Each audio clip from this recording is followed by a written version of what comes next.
We're talking about the analysis of a particular shot of mine, the Cowgirl. This is a black and white rendering from a color image. And I chose that because there are certain characteristics, certain ingredients within the arrangement of the shot which are worth analyzing. Firstly, it's a woman in man's clothes working in a man's world. The majority of the wranglers who look after guests on guest ranches, where people ride for hobbies and also for the rounding up of cattle, are in fact women. But the nature and the way they go about what they wear says a lot about the way women feel about clothes and the way they express themselves when they wear them. So if you look at the shot again, you see that her shirt collar is turned up. The arms of her shirt are rolled up over her forearms, and she's tied the tails of the shirts in a knot across her midriff. She wears her hat well, and because of asking her to look down and not at me, I choose some anonymity because the brim of the hat hides her eyes. She has a pointed jawline, and her hair sits and frames her face and sits lightly on her shoulders.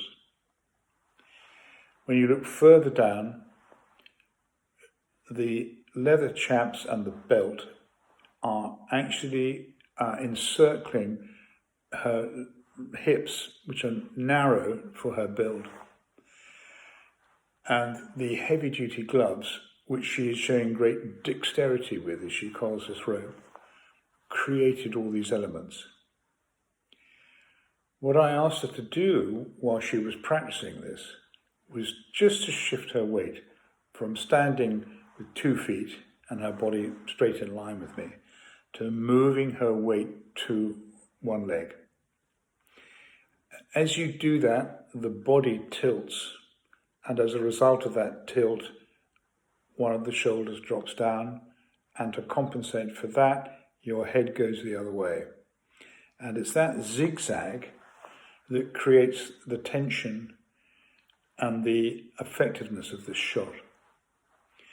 That, combined with the natural light and her standing in front of a dark, creosoted barn, makes it feel like it's been taken in a studio. But it's entirely natural light.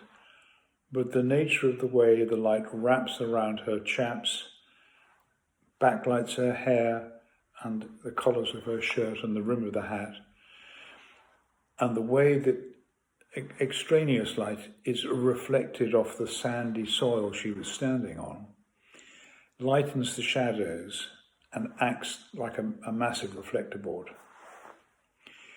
It was one of those shots when you're looking through the camera as a photographer, you think to yourself, this is the one. And the chemistry between recognizing that and you pressing your finger on the button is a microsecond. I think I took 2 frames in all, both virtually identical, and I couldn't find a way to improve it. It's one of my favorite shots. I think it says a lot about the way women fit themselves into men's roles. It says a lot about the fragility of women, but their steely toughness. And I think she epitomizes my idea of what a female wrangler is. And my thanks to her for posing for me on that day.